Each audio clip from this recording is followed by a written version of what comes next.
Hello दोस्तों, आज की इस वीडियो में आपका बहुत बहुत स्वागत है। तो आज की इस वीडियो में देखने वाले हैं डीएड बीएड इंट्रेंस एग्ज़ाम के लिए मॉडल पेपर देखने वाले हैं। मॉडल एमसीक्यू 60 एमसीक्यू इसके अंदर देखने वाले हैं। हाल ही में इसका एग्ज़ाम होने वाला है। ये सी टेट सी जी टेट के लिए भी इम्पोर्टेंट होने वाला है, तो इस वीडियो को लास्ट तक ज़रूर देखना और अपने दोस्तों को भी शेयर कर देना। आज का हमारा पहला क्वेश्चन आता है। सबसे पहले भाग 1 सामान्य ज्ञान जनरल नॉलेज से देखने वाले हैं। तो इसका पहला क्वेश्चन आता है, छत्तीसगढ़ में मिनी माता परियोजना किस नदी पर स्थित है? छत्तीसगढ़ में मिनी माता परियोजना हसदेव नदी पर स्थित है। ऑप्शन बी जो है आपका राइट आंसर हो जाएगा। अगला क्वेश्चन आता है, भारतीय संविधान के किस अनुच्छेद के तहत शिक्षा का अधिकार एक मौलिक अधिकार है? भारतीय संविधान के अनुच्छेद 21A के तहत शिक्षा का अधिकार एक मौलिक अधिकार है। ऑप्शन बी जो है आपका राइट आंसर हो जाएगा। चलो अगला क्वेश्चन आता है, भोरामदेव मंदिर छत्तीसगढ़ के किस जिले में स्थित है? भोरामदेव मंदिर छत्तीसगढ़ के कबीरधाम कवर्धा जिले में स्थित है। ऑप्शन सी जो है आपका राइट आंसर हो जाएगा। नेक्स्ट क्वेश्चन आता है, ओजोन परत वायुमंडल की किस परत में पाई जाती है? ओजोन परत वायुमंडल की समताप मंडल में पाई जाती है। ऑप्शन बी जो है आपका राइट आंसर हो जाएगा। अगला क्वेश्चन आता है, यदि कोई छात्र आपकी कक्षा में अनुशासनहीनता करता है तो आप क्या करेंगे? यदि कोई छात्र आपकी कक्षा में अनुशासनहीनता व्यवहार करता है तो उसके इस व्यवहार के पीछे का कारण जानने की कोशिश करेंगे। ऑप्शन सी जो है आपका राइट आंसर हो जाएगा। नेक्स्ट क्वेश्चन आता है, प्रभावी शिक्षण के लिए सबसे महत्वपूर्ण गुण क्या है?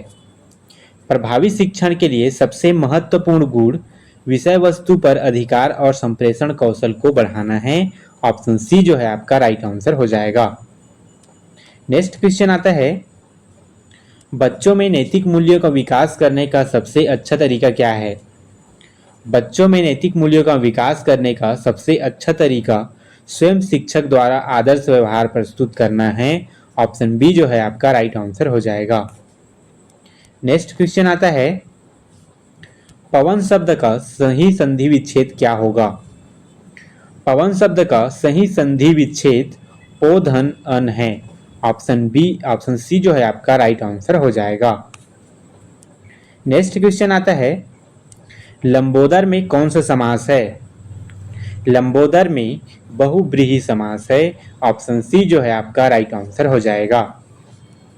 नेक्स्ट क्वेश्चन आता है, निम्नलिखित में से कौन सा शब्द शुद्ध वर्तनी वाला है? इनमें से उज्ज्वल ऑप्शन बी जो है आपका शुद्ध वर्तनी वाला शब्द है। ऑप्शन बी जो है आपका राइट आंसर हो जाएगा। नेक्स्ट क्वेश्चन आता है, सामान्य ज्ञान से सबसे पहले देखने वाले हैं, छत्तीसगढ़ का काशी किसे कहा जाता है? छत्तीसगढ़ का काशी खरौद को कहा जाता है। ऑप्शन बी जो है आपका राइट आंसर हो जाएगा। नेक्स्ट क्वेश्चन आता है, अमृतधारा जलप्रपात छत्तीसगढ़ के किस जिले में है? अमृतधारा जलप्रपात छत्तीसगढ़ के कोरिया जिले में स्थित है। ऑप्शन ए जो है आपका राइट आंसर हो जाएगा। नेक्स्ट क्वेश्चन आता है, भारत का सबसे पुराना विश्वविद्यालय कौन सा है? भारत का सबसे पुराना विश्वविद्यालय तक्षशिला विश्वविद्यालय है। ऑप्शन बी जो है आपका राइट आंसर हो जाएगा। नेक्स्ट क्वेश्चन आता है, सौरमंडल का सबसे चमकीला ग्रह कौन सा है? सौरमंडल का सबसे चमकीला ग्रह शुक्र है। ऑप्शन सी जो है आपका राइट आंसर हो जाएगा। नेक्स्ट क्वेश्चन आता है, छत्तीसगढ़ की जीवन रेखा किस नदी को कहा जाता है? छत्तीसगढ़ की जीवन रेखा महानदी को कहा जाता है। ऑप्शन बी जो है आपका राइट आंसर हो जाएगा।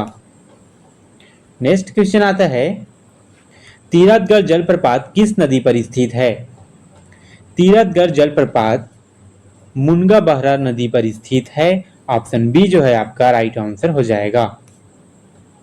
नेक्स्ट क्वेश्चन आता है, कर्क रेखा छत्तीसगढ़ के कितने जिलों से होकर गुजरती है? कर्क रेखा छत्तीसगढ़ के 4 जिलों से होकर गुजरती है। ऑप्शन सी जो है आपका राइट आंसर हो जाएगा। नेक्स्ट क्वेश्चन आता है, भारत में श्वेत क्रांति का जनक किसे माना जाता है? भारत में श्वेत क्रांति का जनक डॉक्टर वर्गीस कुरियन को माना जाता है। ऑप्शन बी जो है आपका राइट आंसर हो जाएगा। नेक्स्ट क्वेश्चन आता है, छत्तीसगढ़ के प्रथम मुख्यमंत्री कौन थे? डॉक्टर रमन सिंह थे, भूपेश बघेल थे, अजीत जोगी थे या मोतीलाल वोरा थे? तो छत्तीसगढ़ के प्रथम मुख्यमंत्री अजीत जोगी जी थे। ऑप्शन सी जो है आपका राइट आंसर हो जाएगा। नेक्स्ट क्वेश्चन आता है, कंप्यूटर का मस्तिष्क किसे कहा जाता है? कंप्यूटर का मस्तिष्क सीपीयू को कहा जाता है। ऑप्शन ए जो है आपका राइट आंसर हो जाएगा। नेक्स्ट क्वेश्चन आता है, शिक्षण अभिरुचि से देखने वाले हैं अगला क्वेश्चन। एक शिक्षक के रूप में आप कक्षा में प्रश्न क्यों पूछते हैं? एक शिक्षक के रूप में हम छात्रों का ध्यान आकर्षित करने के लिए प्रश्न पूछते हैं। ऑप्शन बी जो है आपका राइट आंसर हो जाएगा। नेक्स्ट क्वेश्चन आता है, यदि कोई छात्र होमवर्क पूरा नहीं करता है तो आप क्या करेंगे? यदि कोई छात्र होमवर्क पूरा नहीं करता है तो कारण जानने का प्रयास करेंगे। ऑप्शन बी जो है आपका राइट आंसर हो जाएगा। नेक्स्ट क्वेश्चन आता है, शिक्षण की प्रोजेक्ट विधि का प्रतिपादन किसने किया था? शिक्षण की प्रोजेक्ट विधि का प्रतिपादन किलपैट्रिक ने किया था। ऑप्शन बी जो है आपका राइट आंसर हो जाएगा। नेक्स्ट क्वेश्चन आता है, कक्षा में बेहतर अनुशासन के लिए शिक्षक को क्या करना चाहिए? कक्षा में बेहतर अनुशासन के लिए एक शिक्षक को शिक्षण को रोचक बनाना चाहिए। ऑप्शन सी जो है आपका राइट आंसर हो जाएगा। नेक्स्ट क्वेश्चन आता है, ऑपरेशन ब्लैक बोर्ड का संबंध किससे है? उच्च शिक्षा से है, माध्यमिक शिक्षा से है, प्राथमिक शिक्षा से है या तकनीकी शिक्षा से है? तो ऑपरेशन ब्लैक बोर्ड का संबंध माध्यमिक शिक्षा से है। ऑप्शन बी जो है आपका राइट आंसर हो जाएगा। नेक्स्ट क्वेश्चन आता है, छात्र सबसे अच्छा कहाँ सीखते हैं? छात्र सबसे अच्छा करके सीखने पर सीखते हैं। ऑप्शन बी जो है आपका राइट आंसर हो जाएगा। अगला क्वेश्चन देखते हैं, बच्चों में बौद्धिक विकास के 4 चरणों की पहचान किसने की? बच्चों के बौद्धिक विकास के 4 चरणों की पहचान पियाजे ने की थी। ऑप्शन सी जो है आपका राइट आंसर हो जाएगा। नेक्स्ट क्वेश्चन आता है, शिक्षा का मुख्य उद्देश्य क्या है? शिक्षा का मुख्य उद्देश्य व्यक्तित्व का सर्वांगीण विकास करना है। ऑप्शन ए जो है आपका राइट आंसर हो जाएगा। नेक्स्ट क्वेश्चन आता है, एक अच्छे शिक्षक को सबसे अधिक किससे प्यार होना चाहिए? एक अच्छे शिक्षक को सबसे अधिक अपने शिक्षण कार्य से प्यार होना चाहिए। ऑप्शन डी जो है आपका राइट आंसर हो जाएगा। नेक्स्ट क्वेश्चन आता है, किंडरगार्टन पद्धति के जनक कौन हैं? किंडरगार्टन पद्धति के जनक फ्रोबेल हैं। ऑप्शन बी जो है आपका राइट आंसर हो जाएगा। नेक्स्ट क्वेश्चन आता है, हिंदी व्याकरण से देखने वाले हैं अगला क्वेश्चन। आंख का तारा मुहावरे का अर्थ क्या है? आंख का तारा मुहावरे का अर्थ बहुत प्यारा होना है। ऑप्शन बी जो है आपका राइट आंसर हो जाएगा।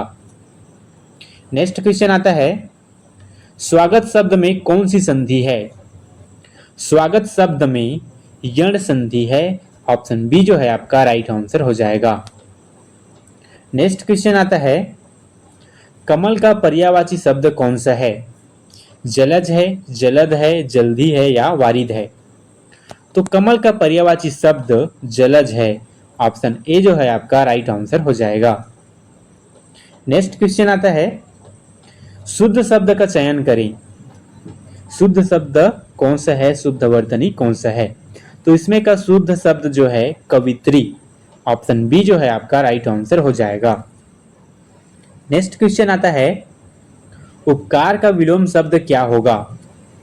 उपकार का विलोम शब्द अपकार होगा। ऑप्शन ए जो है आपका राइट आंसर हो जाएगा। नेक्स्ट क्वेश्चन आता है, चौहारा में कौन सा समास है?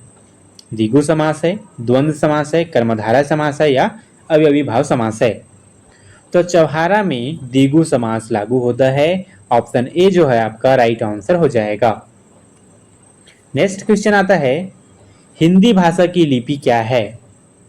हिंदी भाषा की लिपि देवनागरी लिपि है। ऑप्शन डी जो है आपका राइट आंसर हो जाएगा। नेक्स्ट क्वेश्चन आता है, अ और आ का उच्चारण स्थान क्या है? अ और आ का उच्चारण स्थान कंठ से है। ऑप्शन ए जो है आपका राइट आंसर हो जाएगा। नेक्स्ट क्वेश्चन आता है, जो शब्द संज्ञा के स्थान पर प्रयोग किए जाते हैं उन्हें क्या कहते हैं? क्या विशेषण कहते हैं, क्रिया कहते हैं, सर्वनाम कहते हैं या अव्यय कहते हैं? तो जो शब्द संज्ञा के स्थान पर प्रयोग किए जाते हैं उन्हें सर्वनाम कहते हैं। ऑप्शन सी जो है आपका राइट आंसर हो जाएगा। नेक्स्ट क्वेश्चन आता है, वीर रस का स्थायी भाव क्या है? वीर रस का स्थायी भाव उत्साह है। ऑप्शन सी जो है आपका राइट आंसर हो जाएगा। नेक्स्ट क्वेश्चन आता है, मानसिक योग्यता से देखने वाले हैं रीजनिंग से। जैसे पुस्तक का संबंध लेखक से है वैसे ही मूर्ति का संबंध किससे है? जैसे पुस्तक का संबंध लेखक से है वैसे मूर्ति का संबंध मूर्तिकार से है। ऑप्शन बी जो है आपका राइट आंसर हो जाएगा। नेक्स्ट क्वेश्चन आता है, श्रृंखला पूरी करें। 2, 4, 8, 16 में कौन सा श्रृंखला लागू होता है? तो इसमें देखते हैं, 2 का गुणा 2 बार किया गया है तो 4 आया है। 4 का गुणा 2 बार किया है तो 8 आया है। उसी प्रकार 8 का गुणा 2 बार किया है तो 16 आया है। तो अगला क्या होगा, 16 का गुणा 2 से करेंगे तो आ जाएगा 32। 32 ऑप्शन बी जो है इसका राइट आंसर हो जाएगा। नेक्स्ट क्वेश्चन देखते हैं, यदि वाटर को XBUSFS लिखा जाता है तो ए के बाद क्या आएगा? कोडिंग डिकोडिंग से क्वेश्चन दिया गया है। तो इसको देखते हैं ध्यान से। W के बाद क्या आता है? एक्स आता है। वहीं ए के बाद बी आता है। टी के बाद यू आता है। ई के बाद एफ आता है और आर के बाद एस आता है। इसमें लॉजिक क्या पूछा है? तो ए के बाद क्या आएगा? तो जाहिर सा बात है कि ए के बाद बी आएगा। एक उसमें बढ़ाकर लिखा गया है। ऑप्शन ए जो है इसका राइट आंसर हो जाएगा। अगला क्वेश्चन देखते हैं, विषम शब्द चुने। आलू, टमाटर, प्याज, गाजर। विषम शब्द कौन सा है? तो इसका विषम शब्द हो जाता है टमाटर। ऑप्शन बी जो है आपका राइट आंसर हो जाएगा। क्यों होगा? आलू जो है जमीन के अंदर पैदा होता है, प्याज भी जमीन के अंदर मिलता है और गाजर भी जमीन के अंदर होता है। लेकिन टमाटर जो है जमीन के बाहर ऊपरी भाग में फलता है। ठीक है, इस प्रकार ऑप्शन बी जो है इसका विषम संख्या हो जाएगा, विषम शब्द हो जाएगा। ठीक है, चलो अगला क्वेश्चन आता है, एक आदमी उत्तर की ओर 5 किलोमीटर चलता है, फिर दाएं मुड़ा, अब वह किस दिशा में है? तो एक व्यक्ति यहाँ मध्य बिंदु ले लेते हैं, वो क्या है 5 किलोमीटर उत्तर की ओर चलता है, 5 किलोमीटर। ठीक है, अब यहाँ से दाएं मुड़ता है, यहाँ से क्या करता है दाएं मुड़ता है, तो उसका दिशा कौन सा होगा? तो ये जो है पूर्व दिशा में है।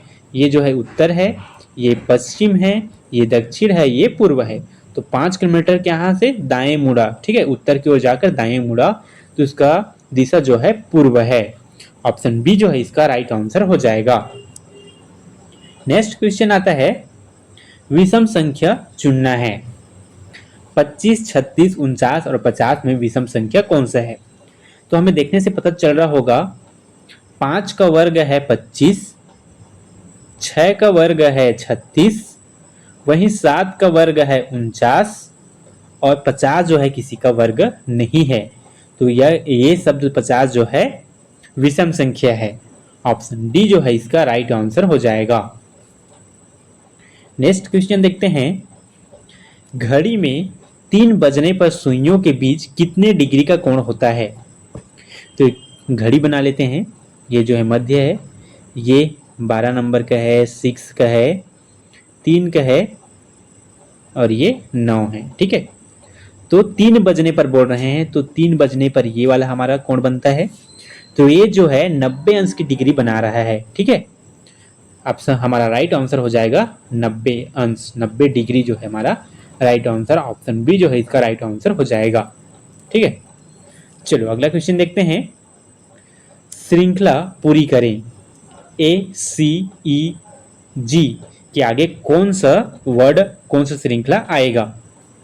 तो ए जो है 1 नंबर का है, सी जो है 3 नंबर का है, ई जो है 5 नंबर का है और जी जो है 7 नंबर का है। तो कौन सा लॉजिक लगा है इसको देखते हैं। एक में 2 जोड़ा है, एक में 2 जोड़ा है तो 3 आया है, वही 3 में 2 जोड़ा है तो 5 आया है, 5 में 2 जोड़ा है तो 7 आया है, 7 में 2 जोड़ने पर क्या आएगा? आई आएगा। 9 नंबर इसमें होगा, तो आई जो है 9 नंबर का है। इस प्रकार ऑप्शन बी जो है इसका राइट आंसर हो जाएगा। नेक्स्ट क्वेश्चन देखते हैं। 1 जनवरी 2024 को सोमवार था, तो 8 जनवरी को क्या होगा? 1 जनवरी 2024 को सोमवार था, तो 8 जनवरी को क्या होगा? सोमवार ही होगा, क्योंकि हर एक हफ्ते में वो दिन वही आता है। ठीक है, हर एक हफ्ते में वही दिन आता है। तो 1 जनवरी को अगर सोमवार है तो 8 जनवरी को भी सोमवार होगा। ऑप्शन बी जो है इसका राइट आंसर हो जाएगा। नेक्स्ट क्वेश्चन आता है। मितानिन योजना का संबंध किस क्षेत्र से है? मितानिन योजना का संबंध स्वास्थ्य क्षेत्र से है। ऑप्शन डी जो है आपका राइट आंसर हो जाएगा। नेक्स्ट क्वेश्चन आता है। छत्तीसगढ़ में गोदान न्याय योजना कब शुरू हुई? छत्तीसगढ़ में गोदान न्याय योजना 2020 में शुरू हुई। ऑप्शन बी जो है आपका राइट आंसर हो जाएगा। नेक्स्ट क्वेश्चन आता है। सौर ऊर्जा में चलने वाला भारत का पहला हवाई अड्डा कौन सा है? सौर ऊर्जा से चलने वाला भारत का पहला हवाई अड्डा कोच्चि है। ऑप्शन बी जो है आपका राइट आंसर हो जाएगा। नेक्स्ट क्वेश्चन आता है। शिक्षक दिवस किसकी याद में मनाया जाता है? क्या गांधी जी की याद में मनाया जाता है, नेहरू जी की याद में, डॉक्टर राधाकृष्णन की याद में या अंबेडकर जी की याद में? तो शिक्षक दिवस डॉक्टर राधाकृष्णन जी के जन्मदिन के अवसर पर मनाया जाता है। ऑप्शन सी जो है आपका राइट आंसर हो जाएगा। नेक्स्ट क्वेश्चन आता है। सबसे प्राचीन वेद कौन सा है? सबसे प्राचीन वेद ऋग्वेद है। ऑप्शन सी जो है आपका राइट आंसर हो जाएगा। नेक्स्ट क्वेश्चन आता है। छत्तीसगढ़ का राजकीय पशु क्या है? छत्तीसगढ़ का राजकीय पशु वन भैंसा है। ऑप्शन डी जो है आपका राइट आंसर हो जाएगा। नेक्स्ट क्वेश्चन आता है। चूहा का स्त्रीलिंग शब्द क्या होगा? चूहा का स्त्रीलिंग चूहिया होगा। ऑप्शन बी जो है आपका राइट आंसर हो जाएगा। अगला क्वेश्चन देखते हैं। इंटरनेट का जनक किसे माना जाता है? इंटरनेट का जनक विंड सर्फ को माना जाता है। ऑप्शन डी जो है आपका राइट आंसर हो जाएगा। नेक्स्ट क्वेश्चन आता है। छत्तीसगढ़ की सबसे ऊंची चोटी कौन सी है? छत्तीसगढ़ की सबसे ऊंची चोटी गौरलाटा चोटी है। ऑप्शन बी जो है आपका राइट आंसर हो जाएगा। नेक्स्ट क्वेश्चन आता है। वंदे मातरम के रचयिता कौन हैं? टैगोर जी हैं, बंकिम चंद्र चटर्जी हैं, सरोजिनी नायडू हैं या इकबाल जी हैं? तो वंदे मातरम के रचयिता बंकिम चंद्र चटर्जी जी हैं। ऑप्शन बी जो है आपका राइट आंसर हो जाएगा। दोस्तों आज हम लोगों ने 60 MCQ क्वेश्चन देखे। ये वीडियो कैसा लगा कमेंट में जरूर बताना। ऐसी इन्फॉर्मेटिव वीडियो के लिए चैनल को लाइक, सब्सक्राइब और ज़्यादा से ज़्यादा शेयर करना। Thank you.